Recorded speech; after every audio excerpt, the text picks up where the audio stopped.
Udah, mulai.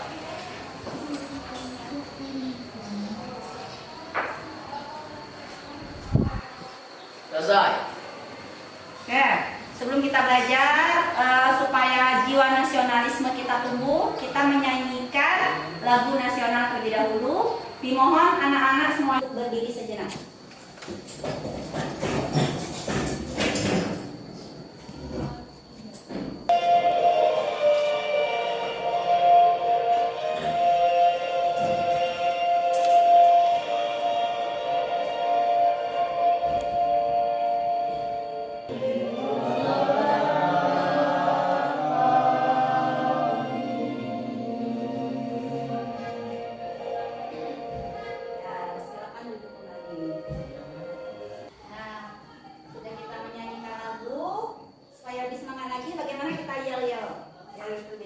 Yuk berdiri lagi. Udah hafal kan nyanyian Pancasila kan? Harus semangat ya. Kami anak pelajar Pancasila, bercinta memajukan Indonesia, beriman dan bertakwa pada Tuhan Yang Esa, dan berakhlak mulia kepada sesama. Kami anak pelajar Pancasila, berkebinekaan lomba selalu, juga bergotong royong, selalu berpikir kritis, tidak lupa mandiri dan juga kreatif.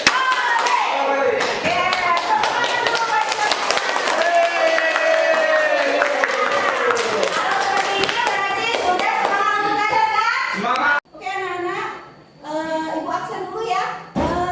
Afrizal Anzani, ya, Anjasmara, ya, Bramono, Dapa, Dika, Dika nggak masuk. Duta Ramadan, Egi Apriansa, Firman, ada Indah, ada Mahisarani, Panisa, Perosa, Rangga,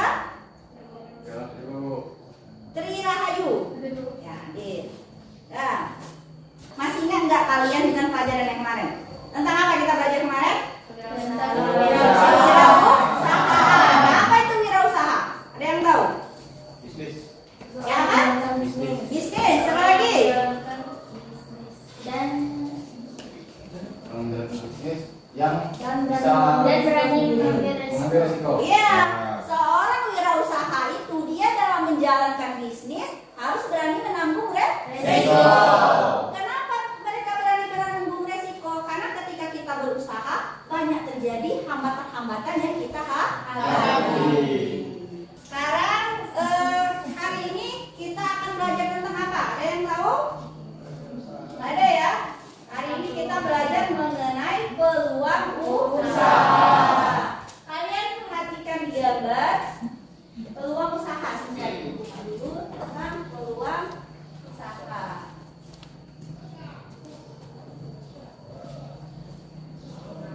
Ada yang tahu nggak apa itu peluang usaha? Kesempatan kerja. Apa? Peluang artinya apa? Kesempatan apa? Bekerja.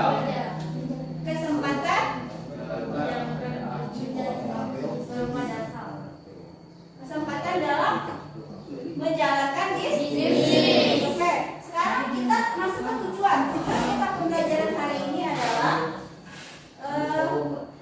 satu, nanti kalian setelah belajar ini bisa menjelaskan peluang usaha. Kemudian nanti kalian juga akan menentukan apa di sana? Menentukan ya faktor-faktor keberhasilan usaha. Nah, jadi ketika kita berbisnis kita akan bisa jadi bisnis kita itu berhasil, bisa jadi bisnis kita itu akan mengalami kegagalan. Kemudian kita harus juga menganalisis peluang usaha yang kita lakukan itu bisa diterapkan atau tidak di dunia bisnis. Nah, jadi kita harus analisa dulu, kita selidiki dulu. Misalnya kita mau membuat usaha apa? Misalnya kuliner. Nah, kuliner apa? Misalnya seafood. Nah, harus kita analisa dulu seafood itu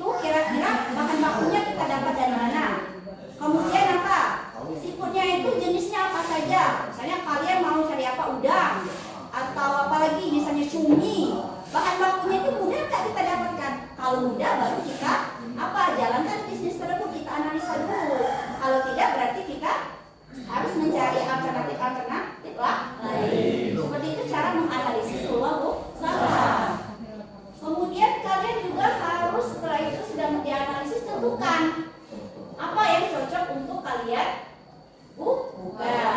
Kemudian kita proyeksi itu apa? Merencanakan. Nanti kalian harus merencanakan terlebih dahulu usaha yang kalian buat. Untuk apa kalian merencanakan terlebih dahulu usaha tersebut? Supaya ketika kita menjalankan usaha itu, kita sudah benar-benar siap dengan segala resiko yang akan kita hadapi. Karena kita sudah tahu, misalnya kita akan menjalankan bisnis tipu tadi, kita sudah tahu mungkin hambatannya. Kalau cumi itu misalnya tidak selalu kita dapatkan. Mungkin kita ganti udang, biasanya kalau udang itu sering mudah, bahan bakunya mudah kita dapatkan. Kita harus sudah tahu itu dari awal. Ketika kita sudah menjalankan bisnis, kita tidak tertuju lagi dengan hambatan-hambatan yang kita hadapi di lapangan. Nah, itu tujuan pembelajaran kita hari ini. Kemudian hari ini kita akan teknik penilaiannya itu nanti ada teknik keterampilan dengan teknik pengetahuan. Nanti Ibu akan membagi kalian dalam kelompok, kalian berdiskusi, kemudian kalian presentasikan. Nah, saat kalian mengerjakan tugas itu, Ibu akan lihat sikapnya. Kan Ibu nilai, misalnya si Anjasmara bagaimana sikapnya, rasa ingin tahunya bagaimana, atau dia di kelompok pasif atau aktif, itu akan Ibu beri walaupun per kelompok tapi nilainya per orangan. Kemudian model pembelajaran yang kita gunakan ini adalah problem based learning. Nah, apa itu problem? Problem itu artinya masalah. Berarti pembelajaran yang berbasis masalah. Nanti Ibu akan menayangkan video dulu yang video yang berbasis masalah. Nah, nanti kalian analisa kenapa fenomena itu terjadi di masyarakat. Kalian analisa untuk apa problem based learning ini? Supaya kalian bisa berpikir secara kritis, bisa menganalisa, menyelidiki sesuatu yang terjadi di lingkungan masyarakat.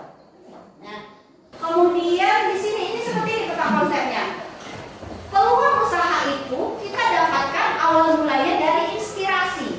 Nah, jadi inspirasi itu akan kita tuangkan di dalam dunia bisnis. Dari mana kita dapat inspirasi? Yang pertama itu kita akan ini belum ini ya sebentar. Ini. Nah, jadi sumber kita mencari uang usaha itu dari inspirasi. Inspirasi itu bisa kita dapatkan ada sumbernya, yaitu sumber internal dan sumber eksternal. Sumber internal itu apa? In artinya di dalam. Berarti inspirasi itu tumbuh dari dalam diri kita sendiri. Apa contohnya? Misalnya kita bisa ahlinya itu di bidang teknologi, kayak kalian jurusan apa? TIK kan? Nah, kalau TIK itu misalnya punya kemampuan bisa membuat website atau bisa membuat aplikasi. Berarti keterampilan itu kalian dapatkan dari dalam diri sendiri. Atau kalian melihat sumber inspirasi yang di dalam sudah. Ini banyak lagi ya contohnya yang inspirasi di dalam ini selain keterampilan. Kemudian apa lagi? Misalnya turun temurun dari orang tua. Itu berarti kan memang di dalam keluarga. Bisnisnya sudah didapatkan dari keluarga, dari internal. Kemudian ada lagi inspirasi. Inspirasi itu apa? Sekarang kita tanya dulu. Ibu, kita berbicara inspirasi, tapi kalian nggak tahu apa itu inspirasi. Apa inspirasi? Pemikiran yang ada di dalam otak kita, itu namanya inspirasi. Misalnya kalian lagi merenung, banyak hal ide-ide yang timbul dari pemikiran kita. Misalnya kalian melihat di lingkungan kalian itu memiliki misalnya belum ada usahanya, misalnya delman. Itu kayak belum ada kan? Nah, sementara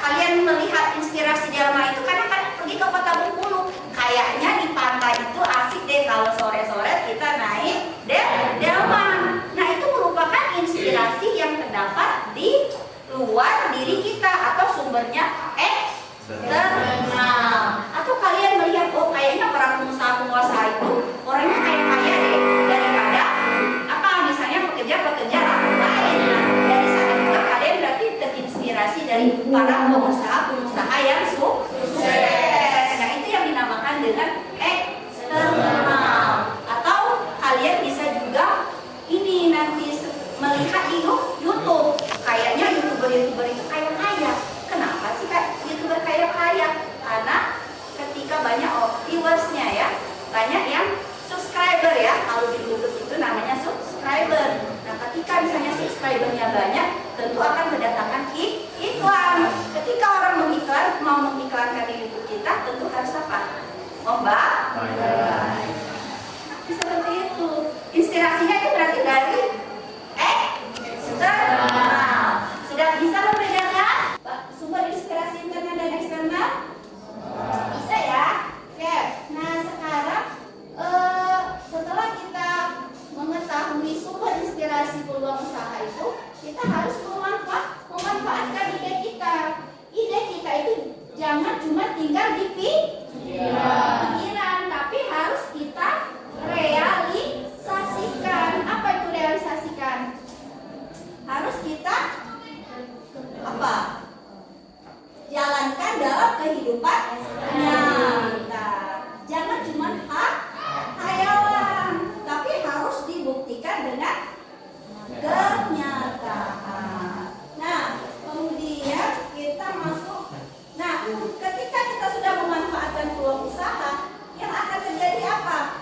Kita akan berhasil atau juga akan gagal. Nah, calon wirausaha itu supaya mengantisipasi risiko, memperkecil risiko, harus mengadakan apa? 3 ini. Yang pertama harus mengadakan observasi. Apa itu observasi?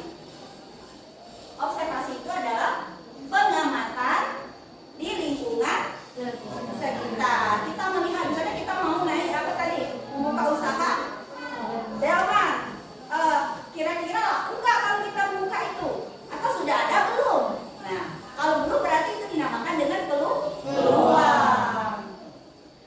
Kalau misalnya dia sudah ada, berarti kita harus berpikir lagi bagaimana supaya produk yang kita tawarkan ini memiliki apa? Keunggulan. Setelah kita mengadakan pengamatan, baru kita akan survei lapangan, atau di sini kita akan melihat survei calon pelanggan kita. Kira-kira yang hobi naik delman itu siapa? Anak-anak, dewasa, atau Semuanya. semuanya. Nah, berarti pasar kita itu lebih luas ketika semuanya hobi naik delman. Berarti ini kayaknya bagus usaha ini. Tapi kalau misalnya usahanya di bidang apa tadi? Misalnya berkuliah siput, kita apa kesulitan mencari bahan baku? Kita pertimbangkan lagi. Kira-kira cocok tidak? Dan kita harus banyak bertanya kepada yang telah berbisnis lebih atau yang lebih berpengalaman. Nah, sekarang kita masuk ke pengertian peluang. Apa sih peluang? Ya, peluang itu artinya kesempatan. Berarti peluang usaha terdiri dari 2 kata, yaitu peluang dan usaha. Peluang itu artinya kesempatan, kemudian usaha itu adalah tujuan. Nah, tujuan di sini apa yang dimaksud? Kita misalnya bekerja, kita berusaha itu untuk ada goalsnya ya.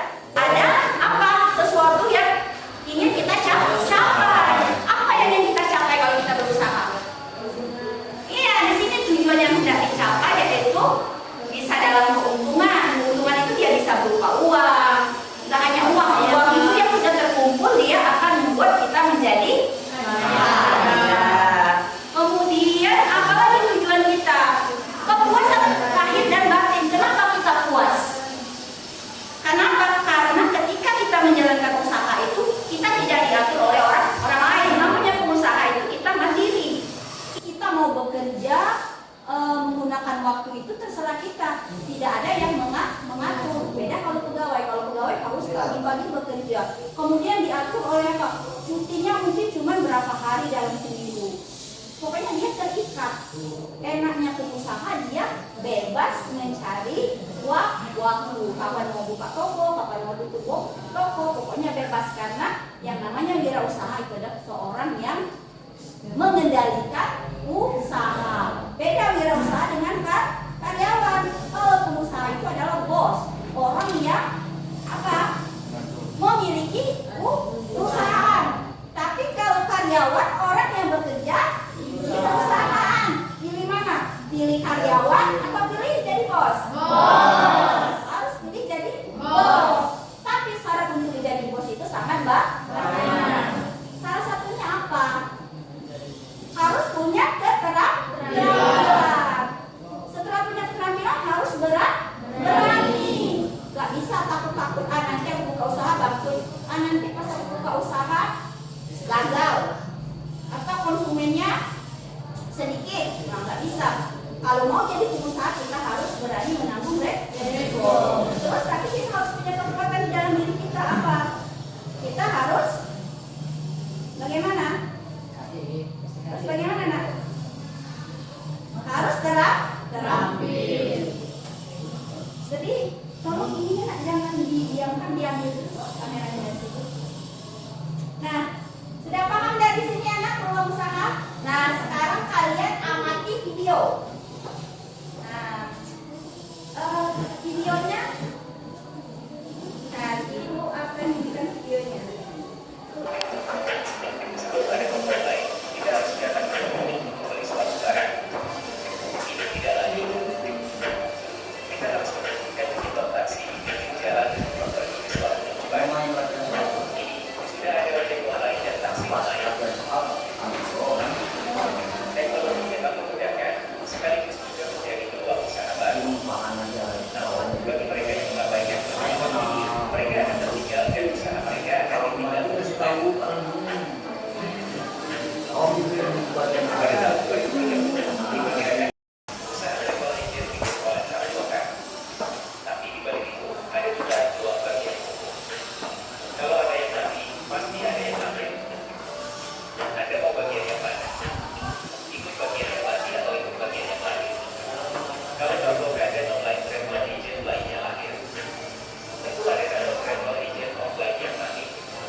Ya, ketika kita berbisnis tapi kita tidak beradaptasi dengan perkembangan teknologi, akan perlahan akan menjadi apa?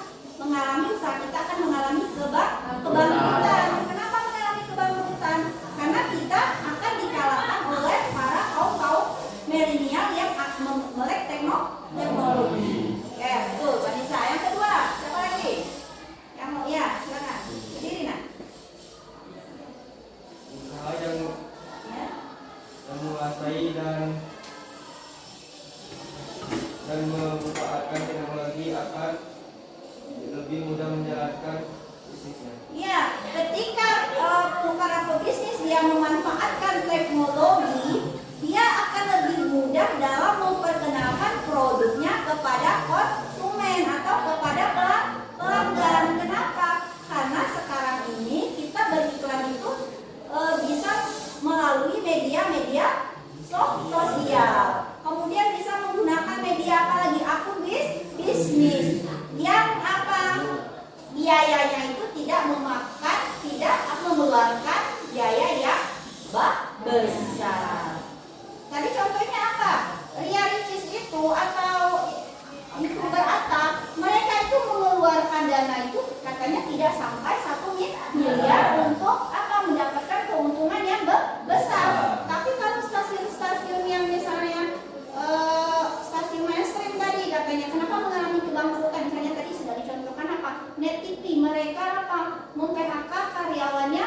sampai apa? Ratusan orang. Kenapa mem-PHK-nya? Karena pemasukan itu tidak sebanding dengan modal yang dikeluarkan. Berarti ketika kita tidak bisa beradaptasi dengan dunia teknologi, maka perlahan apa kita akan ditinggalkan oleh para konsumen. Bagus. Yang ketiga apa lagi? Ya, akan Vera saya berdiri. Dengan adanya teknologi, bisnis yang dijalankan tidak mengeluarkan biaya yang besar. Ya, sudah tadi dijelaskan. Dengan adanya teknologi, kita tidak perlu mengeluarkan biaya yang besar. Bahkan kita dalam berbisnis itu tidak mengeluarkan modal sepeser pun. Apa contohnya? Kita berbisnis nggak perlu modal. Apa contohnya? Kita misalnya menjalankan usaha orang lain.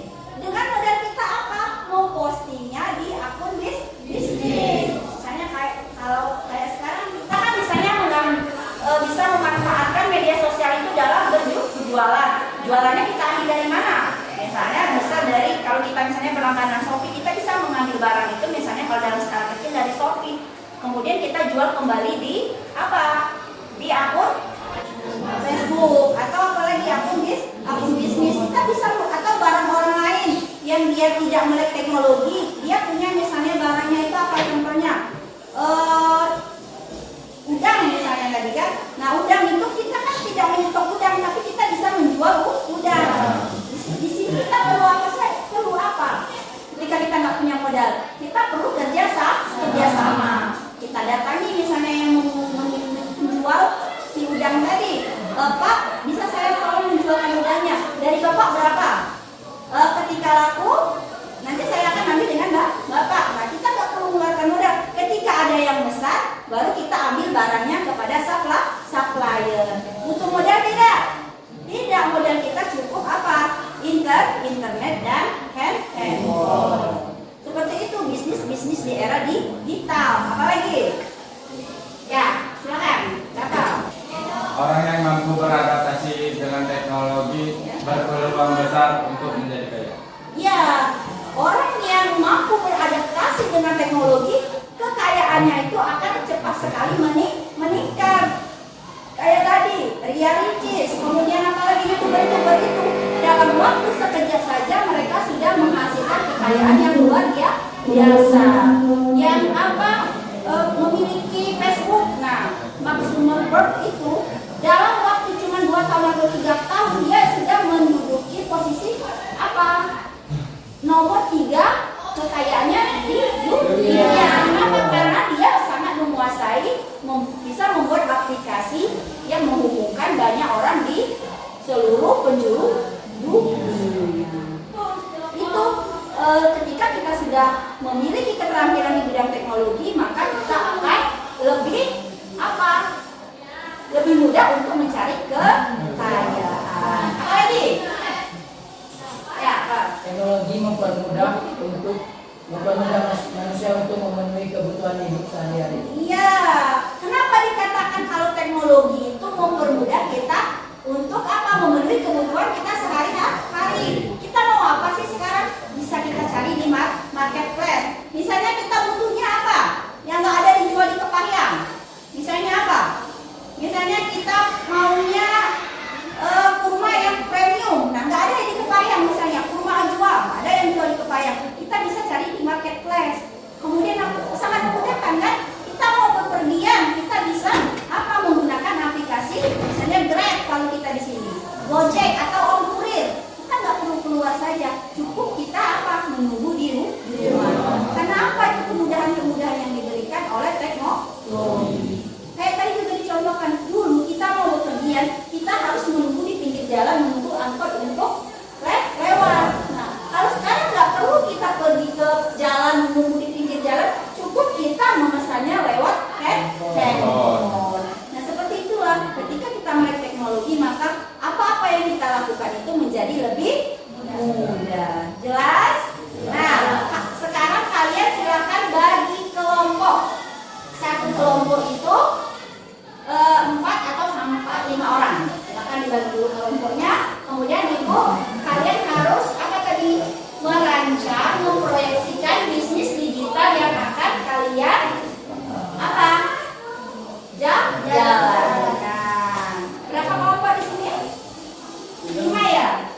kalian presentasi. Oke, anak-anak, ada yang belum jelas? Silakan ditanyakan kalau yang belum jelas. Ya, Bu, ya. bagaimana cara langkah-langkahnya, Bu? Langkahnya di sini maksudnya sudah kalian mana? Ya, langkah-langkahnya ini nanti kalian tentukan bagaimana usahanya itu awalnya kalian sebenarnya menentukan peluang usaha atau apa yang kalian lakukan itu. Kemudian apalagi langkahnya yang kedua, menyiapkan gambar produk sebenarnya Bu. Apa contoh produknya bisa ditampilkan? Iya, ini berarti produknya ya, nanti ditampilkan ya. Silakan kelompok Manisa untuk mempresentasikan ya, mempresentasikan hasil diskusi kelompoknya.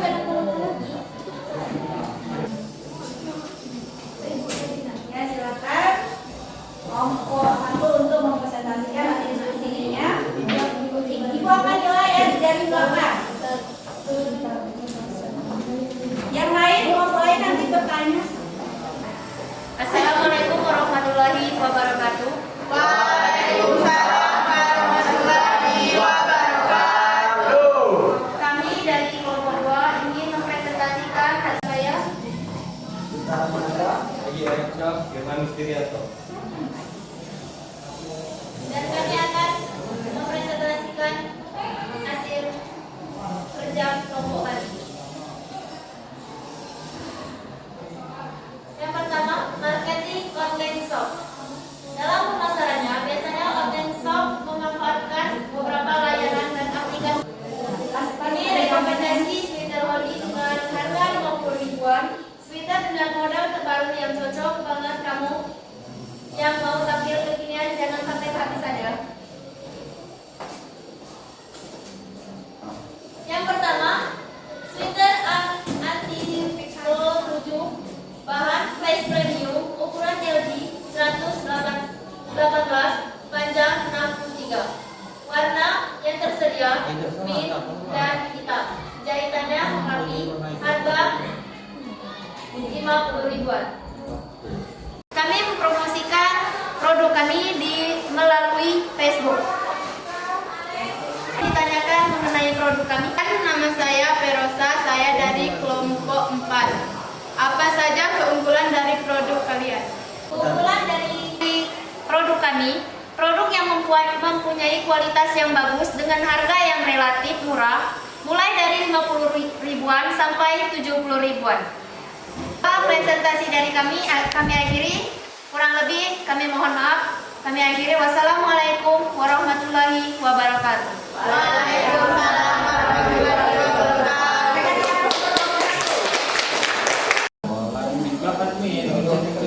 Assalamualaikum warahmatullahi wabarakatuh. Waalaikumsalam warahmatullahi wabarakatuh. Perkenalkan, kami dari kelompok 4 bisa presentasikan hasil dari kerja kelompok. Nama saya Perosa dan rekan-rekan saya. Kenalkan, nama saya Anjasmara. Saya Mahisa Lani. Saya Pramono. Saya Firanda. Keunggulan produk buah jeruk Pontianak. Buah jeruk Pontianak sangat manis dan fresh karena kami memetik buah jeruk Pontianak langsung dari lahan sendiri, seperti yang bisa dilihat gambar di bawah ini. Waalaikumsalam warahmatullahi wabarakatuh. Saya ingin bertanya kepada kelompok 4. Apa yang membedakan jeruk kalian dengan jeruk yang ada di pasar?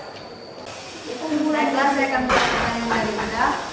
Karena buah jeruk Pontianak ini sangat manis dan fresh, juga memiliki biji yang sedikit, bisa langsung kita petik dari lahan sendiri. Kalau produk, kita harus memberikan keoriginalan suatu produk. Produk yang kita jual itu memiliki apa hal yang berbeda dari produk-produk yang dipasarkan. Nah, tadi apa bedanya sih jeruk Pontianak dengan jeruk lokal? Di sana tadi kan kalian sudah menjawab, oh kalau misalnya bijinya lebih sedikit, airnya itu lebih banyak, kemudian kulitnya lebih tipis, kemudian memiliki apa? Rasa yang sangat manis yang tidak membuat lidah menjadi apa?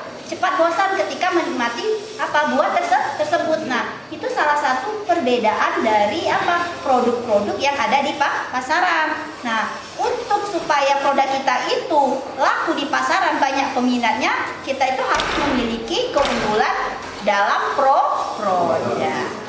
Seperti itu ya, Bu, menambahkannya. Ya, silakan. Kalau sudah selesai ditutup presentasinya. Demikian kami akhiri presentasi dari kami. Kami akhiri. Wassalamualaikum warahmatullahi wabarakatuh. Waalaikumsalam.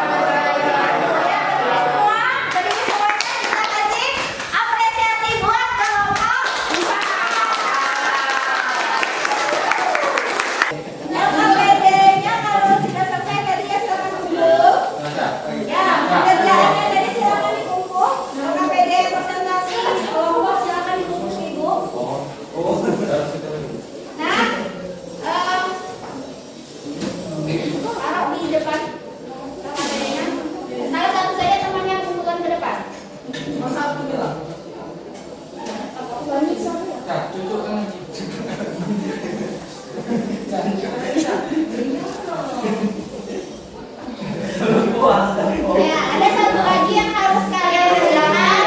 Kalau tadi kalian sudah mengerjakan tugas kelompok, sekarang kalian mengerjakan tugas perorangan. Nanti Ibu mau melihat kalian itu sudah bisa atau belum untuk dari segi pengetahuannya itu sudah bisa atau belum menjelaskan tentang apa itu peluang usaha.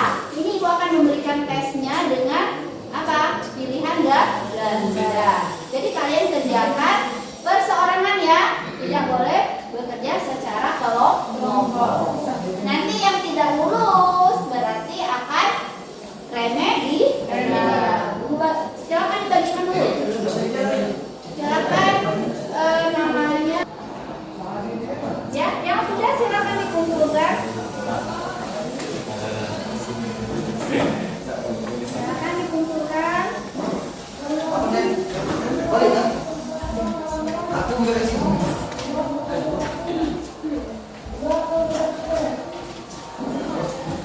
Sudah, silakan duduk. Sekarang kita menyimpulkan materi yang sudah kita pelajari hari ini. Nah, menurut kalian apa sih kesimpulan materi yang kita pelajari hari ini? Silakan, siapa yang bisa? Ya, silakan Kanisa. Ketika kita mempunyai teknologi peluang usaha, cepat kita memanfaatkan meskipun tidak mempunyai produk, namun kita bisa menjual produk dengan bekerja sama dengan orang yang supplier. Ya, jadi apa yang bisa kita petik pembelajaran hari ini, bahwa ketika seseorang itu menguasai teknologi, maka kehidupannya itu bisa menjadi lebih mudah. Hidup dari segi apa? Hidup bisa dari kita memenuhi kebutuhan hidup kita lebih gampang. Karena cukup dengan melalui HP saja kita bisa memesan apa yang ingin kita butuhkan. Kemudian ketika kita membuka peluang usaha, ketika kita menguasai teknologi, maka kita bisa berjualan menggunakan platform digital. Intinya di zaman milenial ini kita harus menguasai teknologi. Juga sudah habis. Kita akhiri saja pelajaran kita hari ini dengan berdoa. Kemudian minggu depan kita akan mempelajari tentang kemasan produk. Ya, silakan ketua kelas untuk memimpin doa. Akhiri pembelajaran kita hari ini, marilah kita berdoa. Berdoa mulai.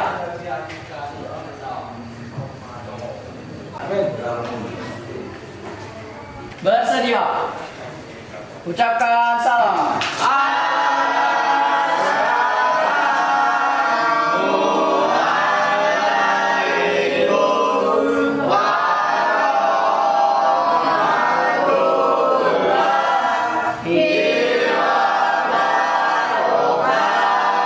Waalaikumsalam warahmatullahi wabarakatuh. Sampai jumpa minggu depan.